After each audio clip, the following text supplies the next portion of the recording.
higher. You are listening to an exclusive review.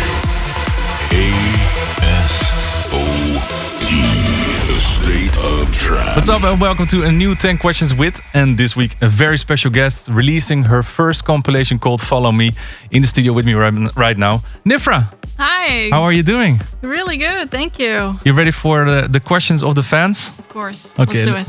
Let's start off straight away. The first question is by BNR to ASOT. Where do you draw your inspiration? Ooh. Where do you find your inspiration? I listen to a lot of music, more progressive music as well. And also whenever I perform, the energy from the crowd and to see what works the best, that's my inspiration basically. And you say that you listen to a lot of music. What kind of music has been your most recent inspiration? Like maybe which artist or which track is really jumping out of the rest? Ooh. I really like fisherman stuff right now. Oh yeah, of course. I didn't see that one coming. No. Just trying to be politically correct here. No, but for example, if you would go to a festival right now, you can't pick fisherman because you can't. Okay, which artist does really appeal to you right now? Because you say progressive, maybe some techno artists. Guy J is really good. Oh yeah. Yeah, Enrico Sangiuliano, that's cool stuff. And that really inspires you in the studio as well. It does, in a different way, but I really appreciate that kind of sound as well. Okay. The next question comes from Sion Malone. He always has really good questions. And he is wondering, sort of, not really the same kind of question, but sort of the same kind of question. What track made you fall in love with trance music? I think it was back in the day when I just started to listen to music. There was a lot of German channels, German Viva, MTV, and that's why a lot of people from Slovakia, Czech Republic, we were inspired by these guys like ATB, Kai Tracit, and so I think it was ATB.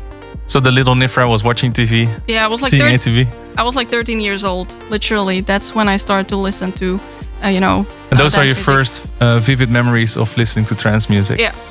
ATV. Nice one. I think a lot of people have that. Yeah. Next question comes from Ross. Hi Ross, how you doing? You're doing a trance retreat again soon. Can we expect a follow-up to Cabin Fever? Yeah, I'm really excited. I hope that all four of us can do something, because there will be Sunny Lax, Rog, me, and Dennis Shepard. So I think something really interesting can come out of this. I guess Cabin Fever wasn't really planned, was it? It wasn't. Honestly, this was my first trance retreat, and I didn't know what to expect. And the last day, we just jammed all together, and it was the best thing ever. And we didn't know how big the track would be. Yeah, because it was you, Dennis Shepard, Estevan, Orjan Nielsen, right? Yes. If you throw that together, you get Cabin Fever. That's amazing. Yeah. Well, we have to keep an eye out for the next trance retreat then. Yeah. Next question comes from Adhamamut 6. Which music festival would you most want to play a set at? Tomorrowland. Never did. That's straight away the first answer. And the only answer as well, or is there more festivals you would love to? Yeah, I never played Tomorrowland. I played Ultra, played EDC, so a lot of big festivals. I played A State of Trance 6 years ago, was it? 9? A while ago. Yeah, it was the pink stage, yeah. Next question comes from Sney. What was the idea behind Follow Me? I already said that, but it was basically I wanted to dedicate this album to my fans who've been following me since the start of my career. And yeah, it's like a gift for them. Because when I watched the CD, it's a really nice CD, by the way. Check it out. Oh, thank you. When I saw the title, I was instantly thinking social media times, following and stuff like that. Yeah, I was never thinking about that when I came up with this. Never. So it's a gift back to your fans. Yeah. I like that. That's cool. Next question comes from Elena69 Luca. How did you start your career as a DJ? It was actually in my hometown in eastern Slovakia many years ago. I think I was like 17 or 18, and just in the local clubs, playing the first hour whenever these opened. I would play like an hour or two. Yeah. playing completely different music that they would usually drop there. So I was playing progressive trance at that time. It was really cool. That's how I started. What kind of music were you playing back then? Like, because progressive trance, this was 10 years ago, maybe even more. 13 years ago. What kind of music do you really remember playing over there? Yeah, like James Holden, Marcus Schultz, all that stuff I was playing. This was my kind of like a training. Yeah, you learn how to DJ over there, especially in local clubs if you play long sets. Mm-hmm. Nice. Another question about Cabin Fever.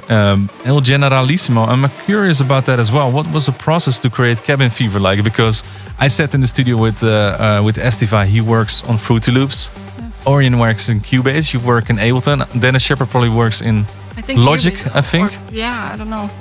How did you combine that power in one day and created that record? Well, Dennis was sitting behind a computer, and we were just telling him like, hey, do this, do that. Yeah. Orion jumped in, made a melody. Of course. And that was it. It was really fast. It took maybe 5 hours to make. So you were standing behind the computer. Dennis was sitting behind the controls. You were like, okay, I want this, I want this, I want this, I want this. That's how it went? Yeah. Something like that. Yeah. I can't believe that you made that in one day. It's unbelievable. It is. Anyway, next question. And you can't say Fisherman again. Who is your favorite producer? A DJ. A question by Fadu. Who's your favorite DJ? Don't talk to Fisherman. No, honestly, there is so many. I don't want to name one. I really appreciate... Name 4, for example. Well, I already said Guy J for the progressive sound. I love Above and Beyond. I love Marcus. I love what Armin is doing. So in the trance kind of progressive would be that. Okay, there you go. Wasn't that hard, was it? No. A question from Derf WJ. This is a really good question, especially because you say that you've been playing so much opening slots. How do you gauge the energy in a room? How do you read the energy in a room as a DJ? I think after so many years, I should be able to read the energy. But, of course, the first rule is do not start with the 138 at 9 p.m., Amen. Yeah. So just build the set, start with something more groovy, then go into more trancey, bigger bangers, and then do some classics. I played a couple of open to close sets as well, so that's that's how I would build it. And how long were those sets? Like 6 hours, 4 hours to 6 hours. When was the last time you did that? 2 weeks ago. 2 weeks ago, really? Or 3 weeks ago, yeah. I always wonder the same with Marcus and also Armin, with Armin only. How do you manage to stand there for 6 hours without going to the bathroom? No, I actually... Or do you put on a long record and just... No, one time I played for 4 hours in Montreal, which was a really hot room. It was super hot in there. So just sweating. Yeah, I guess. Yeah, I didn't have to go. I always worry about that, but I was lucky there. Maybe you have to eat something during the set as well. I know that there's a picture somewhere during Armin only that Armin was eating a banana or something like that. Because you have to play so long that you need to get some sugar in your system, right? Yeah, I guess. What did you do? You can't remember? I don't eat. You don't eat? Mm-mm. How can you do that for 4 hours? You're jumping because you're an energetic DJ as well. You're always jumping and moving around. Okay, respect. Take care of yourself. Thanks. The question next is from Monk van der Rever. How did it feel when you mixed for the first time? Do you remember when you were first DJing? Yeah, it was amazing. And I especially, till this day, I really love the power of transitions, you know, from one track to another. And how can you bring more energy and how you can create an impact. Yeah. So that's what I felt back then. And this is my main thing that I just want to, whenever I do transition mixing, it needs to be something cool, that people will feel like, okay, something next is the energy keeps on building up. Yeah. I remember when I did my first mixing, I'm a grandpa as well, so I had those belt drive vinyl players without a pitch, so you had to keep on pushing it. Still, it was awesome though. When you were mixing the first mix, you were like, wow, holy shit, did I do that? And all 2 tracks are sounding together. That's so awesome. Yeah, especially when it's in key as well. Yeah. The first time when you mix in key, you're like, that's so beautiful. Wow, what happened here? The last question comes from Snee as well. It's also about Cabin Fever. I guess it's a very popular track amongst our listeners. Did you pick up something interesting from the other guys during the process? Did you learn something special from Örjan, Estiva, or Dennis while working on the track? Yeah, definitely. Because we were there for a whole week. And so I had my lesson, Örjan had his lesson, Estiva, Dennis. So I see how they're working, for example. And it's slightly different, you know, but everybody was like, okay, that's how you do it. Or that's how you do it, you know. That was really cool. Can you pinpoint one trick from Örjan Nielsen that you learned there, which was in such a small environment that we want to learn it as well? So, well, I wish I would be so good with the melodies, because he just went there and just started to play all that stuff. You know? But I don't. I went to school for 2 years to study piano, but I cannot play like this. I wish I could.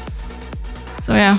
Yeah, I've seen it happen one time as well when Örjan is just like sitting behind. Actually, when we made Booyah, he was sitting on we were sitting on the phone, and he was like, yeah, maybe something like this. I would hear the melody in the background. I'm like, dude, how do you do that? So that's probably the same feeling you had with Örjan as well. Yeah. Well, thank you so much, Nifra, for this interview and answering the questions of our listeners. Good luck with Follow Me. Make sure to check it out. Fantastic mix album. Thank you. 18 tracks on there, a lot of exclusive stuff. I hope to see you very soon, and thank you so much. Thank you so much for having me. That's it. Thank you so much. Bye-bye. Lifting you higher. This is A State of Trance.